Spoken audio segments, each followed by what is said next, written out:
Hello friends, welcome to let's quiz. आज के इस वीडियो में हम लोग बात करेंगे यहाँ पे सीटेट एग्ज़ाम 2024 जो आपका एग्ज़ाम यहाँ पे 21 जनवरी को होने वाला है। तो प्लीज़ दोस्तों, वीडियो को स्टार्ट करने से पहले यहाँ पे वीडियो को लाइक कर दीजिए। चैनल पे नया है तो चैनल को सब्सक्राइब करके बेल आइकन प्रेस कर दीजिए, जिससे आपको नेक्स्ट वीडियो का नोटिफिकेशन मिलता रहे। तो चलिए दोस्तों, हम लोग स्टार्ट करते हैं। आज के क्वेश्चन को देखते हैं यहाँ पे जो आपके एग्ज़ाम के पॉइंट ऑफ व्यू बनाया गया है। तो क्वेश्चन हमारा यहाँ पे 91 है। निम्नलिखित में से कौन सी विशेषता बरगद के पेड़ की जड़ों की नहीं है? तो ऑप्शन ए, जड़ें खंभों की तरह पेड़ की सहायता प्रदान करती है। सेकंड ऑप्शन, जड़ें शाखाओं से नीचे लटकती हैं। थर्ड, इसमें ज़मीन के भीतर जड़ें होती हैं। इसके बाद यहाँ पे फोर्थ ऑप्शन देखते हैं। यहाँ पे देखते हैं जड़ें भोजन का भंडारण करती हैं। तो यहाँ पे देखिए पूछा गया है कि नहीं है। यहाँ पे देखिए बरगद के पेड़ की जो जड़ होती है उसका क्या कार्य होता है? तो ये देखिए ये स्तंभ का कार्य करती है। मतलब इस जड़ को जो बोलते हैं, जो उनके टहनियों से जड़ निकलते हैं और ज़मीन के नीचे धंसते हैं, और तो वो क्या काम करते हैं? तो यहाँ पे बता दें आपको, वो स्तंभ का काम करते हैं। ठीक है, तो यहाँ पे ये भी सही है और ये भी सही है और ये सी भी सही है। तो बचा फोर्थ हमारा ऑप्शन, जो कि यहाँ पे देखिए जो कि फोर्थ ऑप्शन है। तो ये गलत है। तो यहाँ पे गलत पूछा था, यानी नहीं पूछा था ऑप्शन में। तो यहाँ पे नहीं का ऑप्शन, यहाँ पे जड़ भोजन का भंडारण करती है। तो यहाँ पे इसका राइट आंसर होगा फोर्थ। ठीक है, क्योंकि यहाँ पे जड़ें भोजन भंडारण नहीं करती। जो यहाँ पे बरगद की जो टहनियाँ होती हैं, उस टहनियों में लटकते हुए जो जड़ होते हैं वो ज़मीन तक होते हैं, जिससे मोटे मोटे तनों को वो सहारा प्रदान करती हैं। और ऐसे जड़ को स्तंभ जड़ कहते हैं। कैसा कहते हैं? स्तंभ जड़। देखिए इस तरीके से स्तंभ जड़ कहते हैं हम। चलिए हम लोग नेक्स्ट क्वेश्चन पे बात करते हैं। यहाँ पे क्वेश्चन नंबर 92। यहाँ पे एनसीईआरटी की पर्यावरण अध्ययन की कक्षा 5 की पाठ्यपुस्तक में सुनीता अंतरिक्ष में शीर्षक पाठ स्पेसशिप में अंतरिक्ष यात्री सुनीता विलियम्स के अनुभव का वर्णन करता है। इसे शामिल करने का क्या कारण हो सकता है या सकते हैं? यहाँ पे देखते हैं। ठीक है, तो ऑप्शन ए, यह घटना अंतरिक्ष यात्रियों की जिंदगी में झांकने का अवसर देती है। सेकेंड ऑप्शन, यह घटना स्पेसशिप में भौतिक स्थितियों का वर्णन करती है। ठीक है, यह घटना स्त्री पुरुष लिंग जेंडर रूढ़िवादिता को चुनौती देती है। नहीं। ऑप्शन डी, यह घटना गुरुत्वाकर्षण की अवधारणा को समझने में मदद करती है। तो यहाँ पे यही इसका राइट आंसर होगा, जो कि दिया गया है। देखिए चार ऑप्शन आपको देखने को मिल रहा होगा।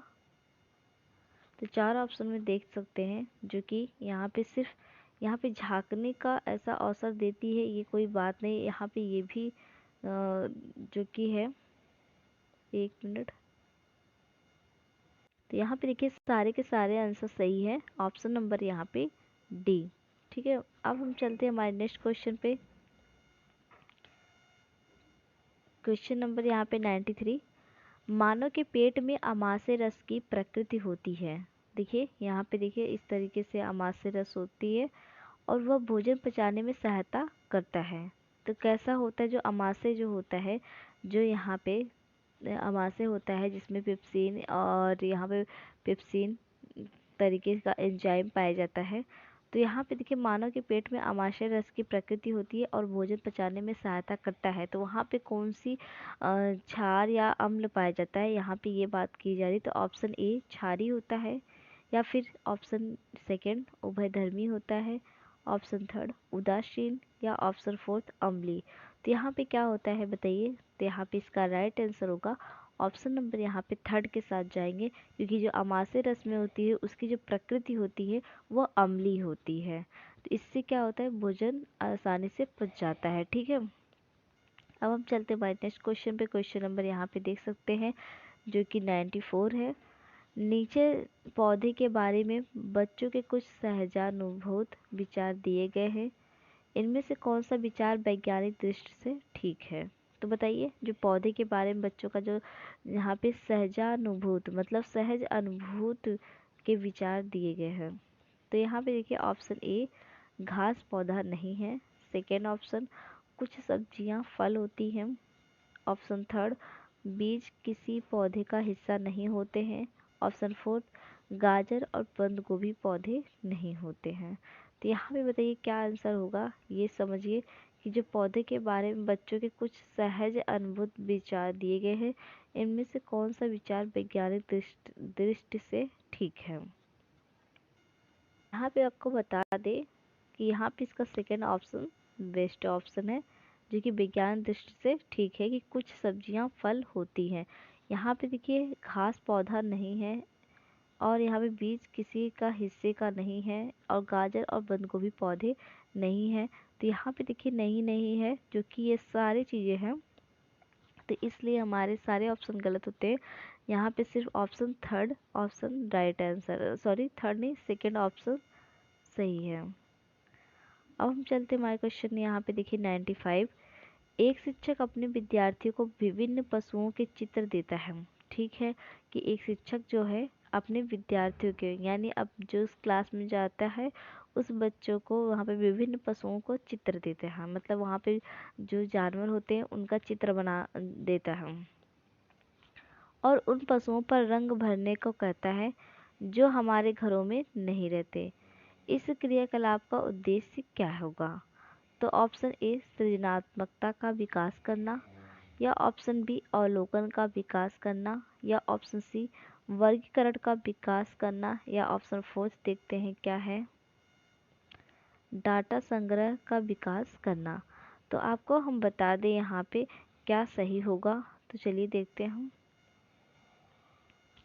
यहाँ पे देखिए पहले नंबर पे सृजनात्मकता का विकास करना सही, अवलोकन का यहाँ पे विकास करना, पर वर्गीकरण कौशल का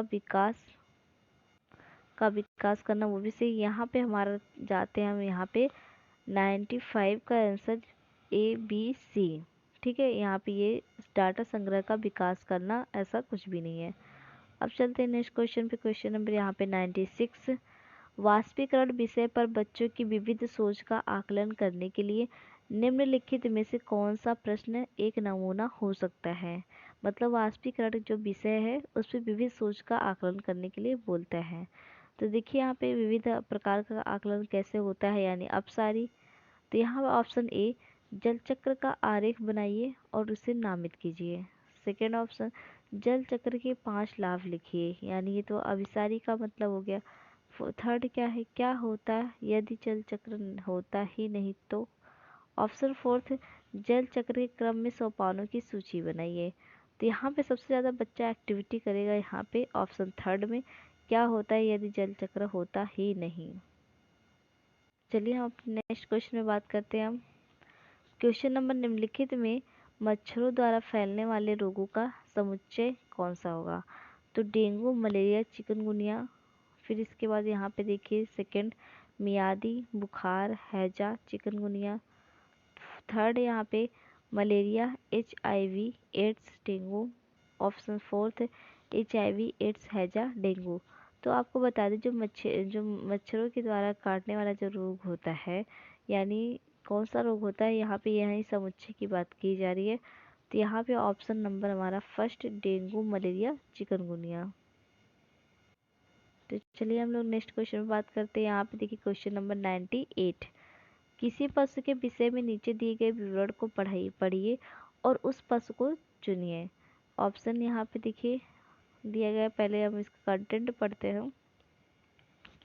यह भालू भालू जैसा दिखता है परंतु भालू नहीं है। यह दिन के लगभग 17 घंटे सोता है, देख लीजिए 17 घंटे सोता है, और शाखाओं पे उल्टे लटक कर सोता है। यह जिस वृक्ष पर रहता है उसकी पत्तियां वो खा जाता है। यह 40 वर्ष तक जीवित रहता है। तो बताइए यहाँ पे कौन सा जानवर है। तो यहाँ पे बता दें आपको, जो ये ऐसा जानवर जो बंदर के आकार जैसा होता है, ठीक है, और इसके बाद यहाँ पे सॉरी भालू के जैसा आकार होता है। इसके बाद ये 17 घंटे सोता है, 17 घंटे सोता है, और इसके बाद वो हफ्ते में एक बार ही नीचे आता है। ठीक, तो चलिए हम बात करते हैं यहाँ पे इसका राइट आंसर क्या होगा, स्लॉथ। अब चलते हैं नेक्स्ट क्वेश्चन पे। Question number 99। पर्यावरण अध्ययन के संदर्भ में बोझ के बिना सीखना क्या बताता है? तो ऑप्शन ए, ईवीएस पाठ्यक्रम को आधा कम करने की ज़रूरत है, या ऑप्शन सेकंड, स्कूल बैग का कम वजन, थर्ड, ईवीएस पाठ्य पुस्तकों में अध्यायों की कम संख्या, या फिर यहाँ पे अवरोध का बाहर करने के लिए कम बाहर करने की ज़रूरत है। तो बताइए यहाँ पे इसका राइट आंसर क्या होगा, जो बोझ के बिना सीखना।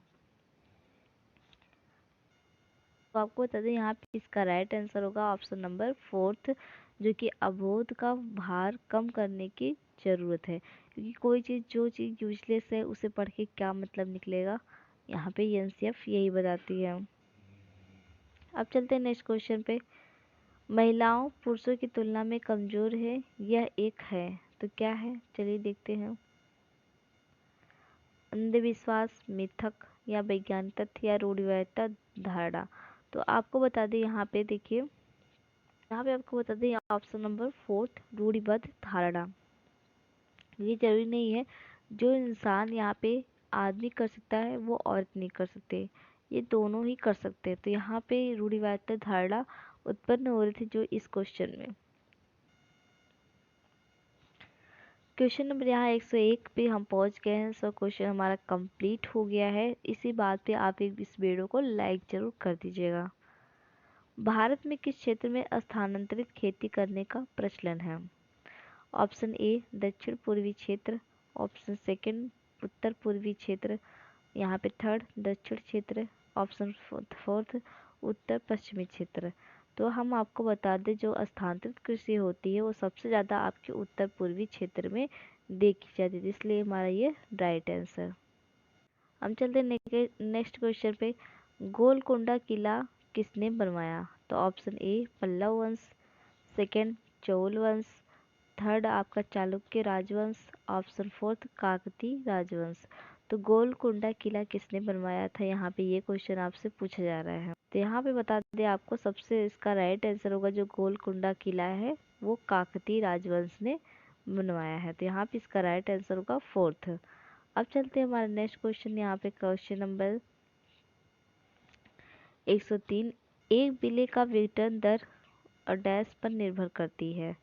तो ऑप्शन ए, भार, सेकंड ऑप्शन दाब, ऑप्शन थर्ड तापमान, ऑप्शन फोर्थ यहाँ पे सतह क्षेत्र। तो बताइए यहाँ पे इसका राइट आंसर क्या होगा? तो यहाँ पे देखिए सतह क्षेत्र, यहाँ पे इसका राइट आंसर होगा सतह क्षेत्र, क्योंकि एक विलय के विघटन दर पर यानी डैश पर निर्भर करती है, यानी सतह क्षेत्र पर। ईवीएस शिक्षण अधिगम में कक्षा में प्राप्त अधिगम को विद्यालय के बाहर के जीवन से जोड़ने और इस समृद्धि का तात्पर्य है। तो यहाँ पे बताइए क्या तात्पर्य हो सकता है? तो ऑप्शन ए, पाठ्यचर्या से बाहर जाना, या नहीं, यहाँ पे फर्स्ट, पाठ्य पुस्तकों से बाहर जाना, ठीक है, वैश्विक पर्यावरणीय मुद्दों और चिंताओं को पाठ्य पुस्तक में लिंक करना, नहीं, ऑप्शन फोर्थ, पूर्ण विद्यालय दृष्टिकोण। तो यहाँ पे देखिए बता दें आपको, यहाँ पे देखिए ये इसका बेस्ट ऑप्शन है, पाठ्य पुस्तकों से बाहर जाना। कि बच्चा सिर्फ किताब ही पढ़ेगा तो उसे ये सारी चीज़ें बोरिंग लगने लगेगी, इसलिए बीच बीच में क्या करना पड़ता है कि बाहर की चीज़ को जोड़कर ही अंदर पढ़ाया जाए, जिससे क्या होता है, क्लास एक्टिविटी रहता है, यानी रचनात्मक होता है। और दूसरी बात, यहाँ पे जो बच्चे होते हैं वो शांति से बैठ कर सारी चीज़ें आपके सीखते हैं। ठीक है, क्वेश्चन नंबर यहाँ पे 5 देखिए 105। निम्नलिखित में से कौन अंतर्राष्ट्रीय ख्याति प्राप्त वेट लिफ्टर है? तो आपको बता दीजिए यहाँ पे वेट लिफ्टर कौन है। तो ऑप्शन देखते ही आपको बता लगा देना है, कर्णम मल्लेश्वरी। बहुत ही बार क्वेश्चन पूछा गया और बहुत ही बार मैंने आपको यहाँ पे करा दिया है। तो चलिए यहाँ पे क्वेश्चन नंबर 106। भारत की आज़ादी से पहले महात्मा गांधी ने जिस दांडी के समुद्र तट तक अपनी प्रसिद्ध यात्रा की थी वह भारत के नीचे दिए गए राज्य में से स्थित है। तो आपको बता दें यहाँ पे इसका राइट आंसर होगा ऑप्शन नंबर फोर्थ, जो कि गुजरात में। अब चलते हैं नेक्स्ट क्वेश्चन में। क्वेश्चन नंबर यहाँ पे से 107।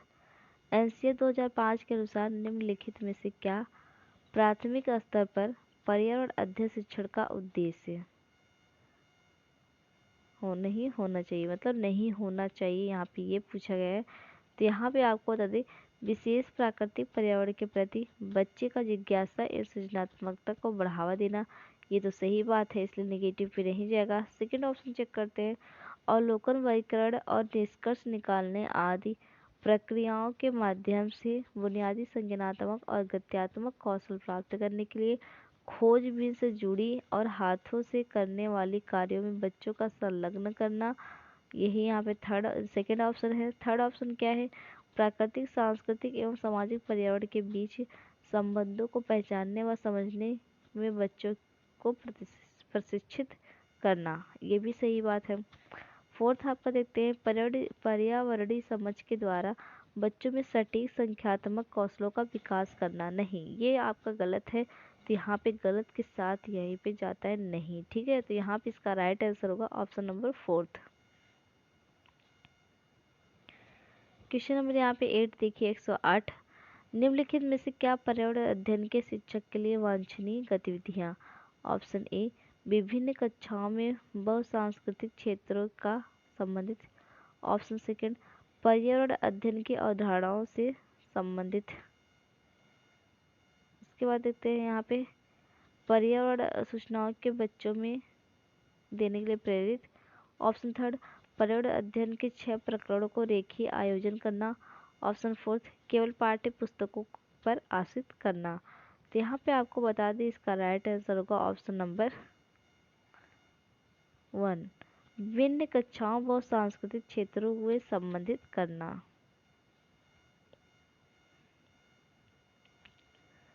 क्वेश्चन नंबर यहाँ पे 9, निम्नलिखित में से क्या पर्यावरण अध्ययन को सीखने का सबसे प्रभावशाली संसाधन है।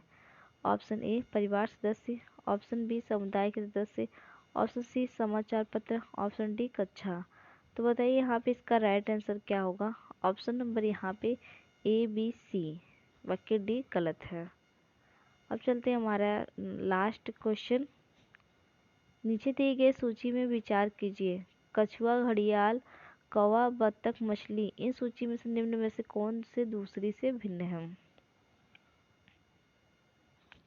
तो यहाँ ऑप्शन ए मछली, ऑप्शन सेकेंड कौवा, ऑप्शन थर्ड घड़ियाल, ऑप्शन फोर्थ कछुआ। तो यहाँ पे बता दें आपको, ये सारी चीज़ें आपके पानी में रहने लायक है, लेकिन ये कौवा पानी में नहीं रहता है, ये आसमान में उड़ता है, ज़मीन पर बैठता है, लेकिन पानी में ये नहीं रह सकता है। तो यहाँ पे इसका राइट आंसर होगा ऑप्शन नंबर 1।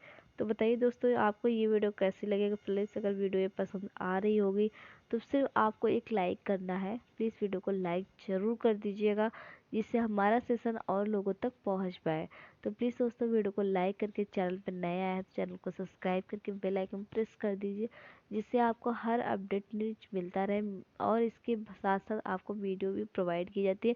नोट्स अगर आपको चाहिए, इस वीडियो के डिस्क्रिप्शन बॉक्स में मैं अपना लिंक सेंड कर दूंगी, वहाँ से आपको नोट्स और वीडियो की लिंक मिलती रहेगी। तो चलिए मिलते हैं लोग नेक्स्ट वीडियो में। Thank you for watch video.